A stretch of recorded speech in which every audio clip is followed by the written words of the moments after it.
And beginning in 1916, the angel appeared to the three children. And what we talked about earlier was that the essence of that part of the message was Eucharistic adoration and reverence to the Eucharist. And Sister Lucia said for her that was the most important part of the message of Fatima. And of course she had a big role in the message. So that shows us how important Eucharistic adoration is, and receiving Jesus reverently.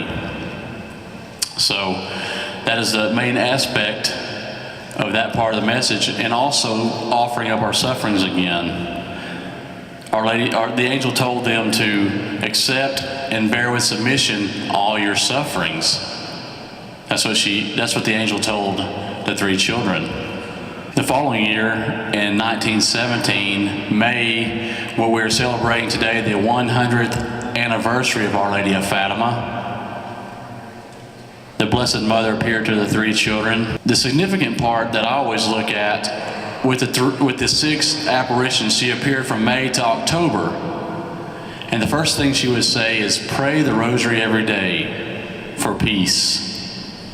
Pray the rosary every day for peace.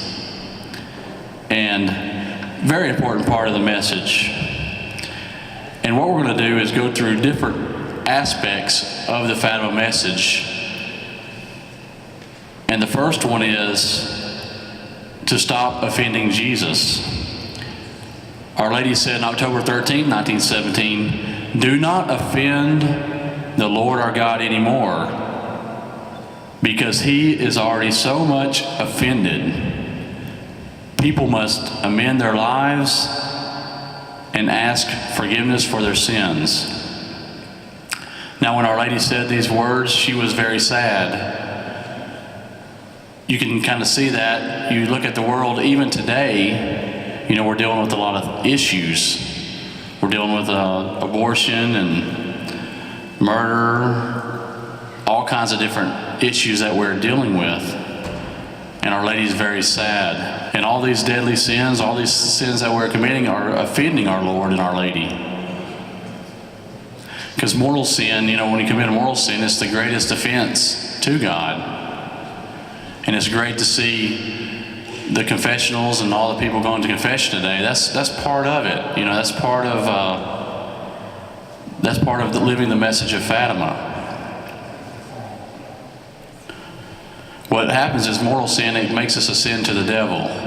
We keep sinning and you can't stop. But with confession and God's mercy, we're able to reconcile ourselves and turn back to God. So this first Fatima request is we have to stop offending God. Our Lady in her Fatima message has given us the plan that will enable us to live a life of deep sacramental grace. All we have to do is say yes to her. We talked about earlier, saying yes to the Blessed Mother and giving everything to her, giving our life to her and letting her take over. And it's hard to do. Sometimes I find myself, I'm like, I could do it. I got this in control. Then the next thing you turn around, everything's a mess. So then I got to start praying harder again. And I said, I should have been praying more the first time. Just a lot of times we get focused to where we think that we can do it. We're the ones in control.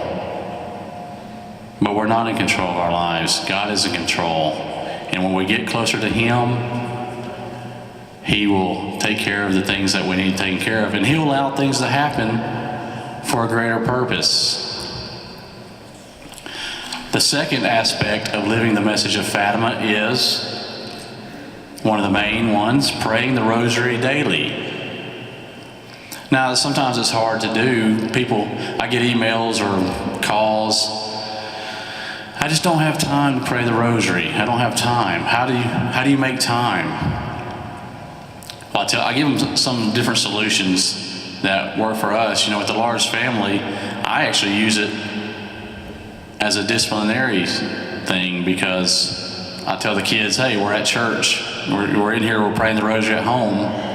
Let's all sit down and fold our hands and kind of make it kind of reenact that we're at church. So it works real good for us in that area. Now, as far as time goes, some people have a 25-minute commute to work.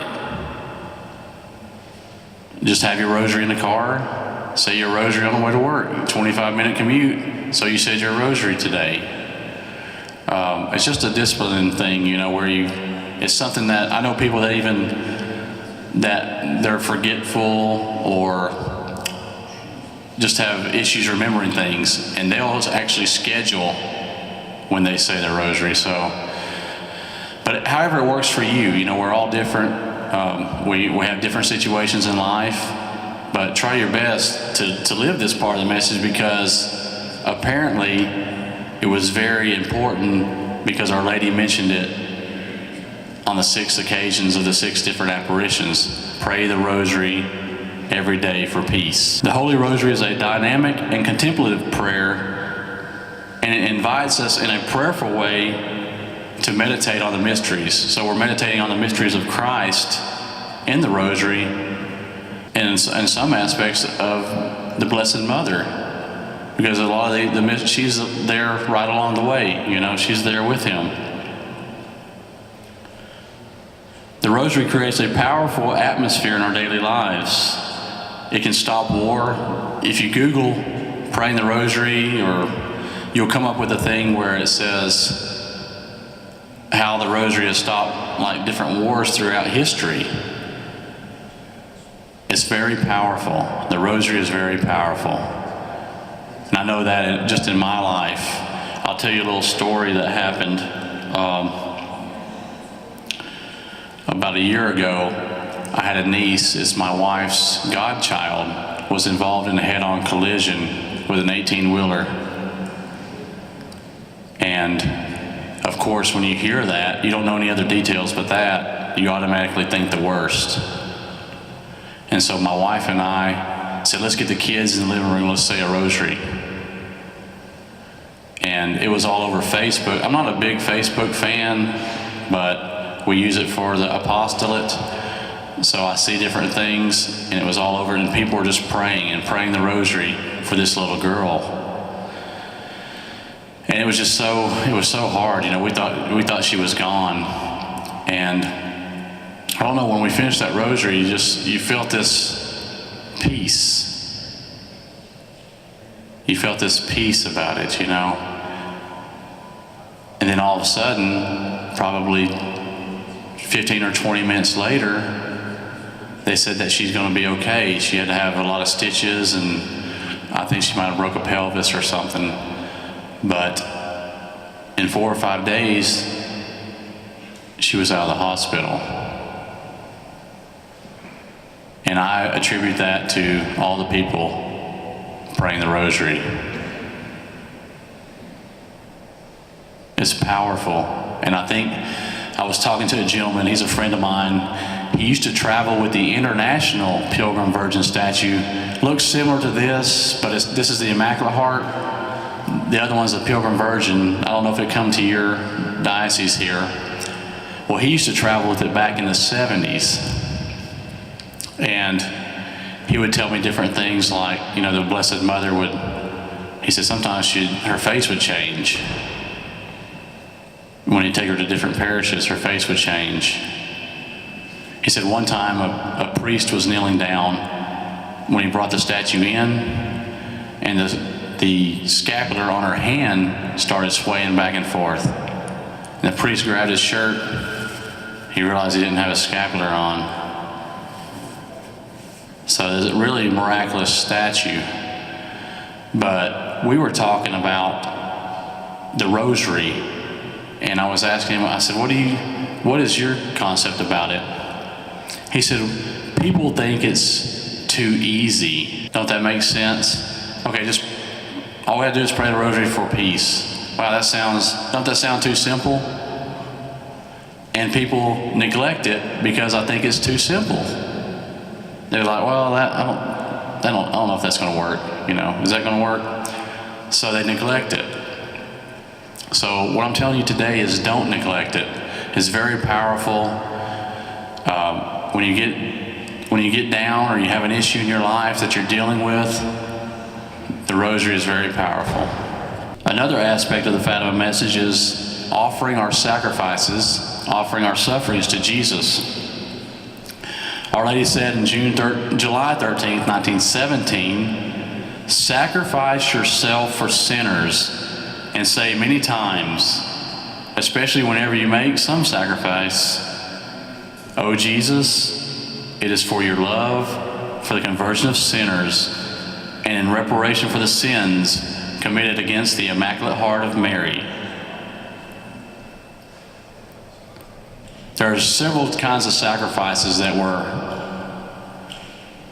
God is asking of us. Some sacrifices come naturally. Those are the ones we try to avoid, the ones that come naturally, but those I think are the most powerful because a lot of times we have zero control over it. But like I was saying in the beginning, what do we do with that suffering? Do we offer that up? Or do we just kind of, oh, poor me, kind of thing?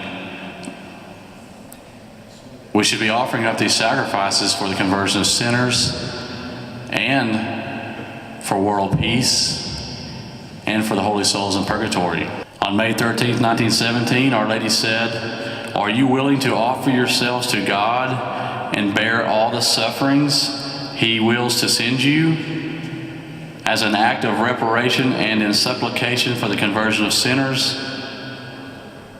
You're going to have much to suffer, but the grace of God will be your comfort." This reminds me a lot. Being from Alabama, I live 1 mile from the shrine of the Most Blessed Sacrament, if you've ever been there or know about it. And this reminds me a lot of Mother Angelica. I knew her personally. I met her a couple of times. My wife knew her more than I did because she has a sister that's a religious with her. And she told her sisters to keep me alive as long as you can so I can continue to offer up my sufferings for the conversion of sinners. Whatever tubes you got to give me, whatever you have to give me, keep me alive as long as you can so I can offer up my sufferings for the conversion of sinners. Very powerful, very beautiful, very hard to do. And it's a state of mind I think that we have to get into once we start living the message of Fatima. It's not something that happens overnight. I think we start, if you don't know anything about Fatima, you start from the beginning and work your way up, If it's praying the rosary once a week, if that's the best you can do, that's where you start. We all have different spirituality, We start at different levels. God wants us to trust in Him completely by accepting all sufferings from Him. When daily sufferings are accepted in this way, they bring a deep sense of peace to our souls. Since faith teaches us that everything God sends to us is good for our salvation. So God allows things to happen for a purpose. God allows things to happen for a purpose, for a greater good. Our Lady promises that if we accept the sufferings, the humiliations, unjust accusations that she did while living in the world, the grace of God will comfort us. When seen in this true light, suffering becomes a source of blessing for us. So we start seeing suffering as a blessing. It's totally different. Now when I get sick or feel bad, I automatically say, offer it up for the conversion of sinners and the poor souls. I don't waste any time because maybe it'll end quicker. Sometimes you can go ahead and knock it out right away. That way maybe you don't have to suffer as long. But that's what I do immediately. When I get sick or have an issue, I offer it up. So when we see this true light of suffering, this suffering becomes a source of blessing. We also make reparation for the sins committed against God, and we save souls from eternal damnation. Now that's the ultimate price, saving souls. One of my great devotions is praying to the holy souls. I always pray to the holy souls. One thing that I've been doing for the last 8 years in my devotion to the holy souls is I get our morning paper, and the first thing I do is go to the obituaries. I don't know the people. I live in a small town, but I don't know a lot of the people, and I automatically start praying for them because they can't help themselves anymore, but they can help us, and we can help them. So don't forget about praying to the holy souls. Another aspect of the Fatima message is devotion to the Immaculate Heart of Mary. Our Lady said on July 13th, 1917, "You have seen hell where the souls of poor sinners go. To save them, God wishes to establish in the world devotion to my Immaculate Heart. If what I say to you is done, many souls will be saved and there will be peace." Now, Our Lady showed hell to the 3 children, not to frighten them, but to kind of stimulate them, to let them understand, hey, this is a real place. You know, in our society today, many have forgotten that this is a real place. And it is a real place, and it really worked on the 3 children. Especially, I think Jacinta was the one who really, when she seen that, she really started praying for the poor souls. The devotion, when lived authentically, it'll convert sinners and it'll create peace in the world. God has given us, in our times, a tremendous sign to follow in order to arrive safely to heaven, and this is the Immaculate Heart of Mary. In order to comply with God's wishes, we should consecrate ourselves to the Immaculate Heart of Mary. Now, if you can go online or a prayer group, or a prayer book, and it's very important that you do a consecration to the Blessed Mother in front of her image. If you can do it daily, that's great. Weekly is good. And just kneel down, and there's a short version. You can do it right before you go to bed if you have an image of the Blessed Mother. It don't have to be Fatima. If you have an image of the Blessed Mother, you can kneel down and do a simple act of consecration to the Blessed Mother. So, very important, very important. The 5th aspect of the message of Fatima is making the 5 Saturdays, 5 first Saturdays. We talked about that earlier, so we know a lot about that. We know the different things that we have to do. And it's very important, like I said earlier, that we try to promote this devotion. It's something that, like I said, has been overlooked.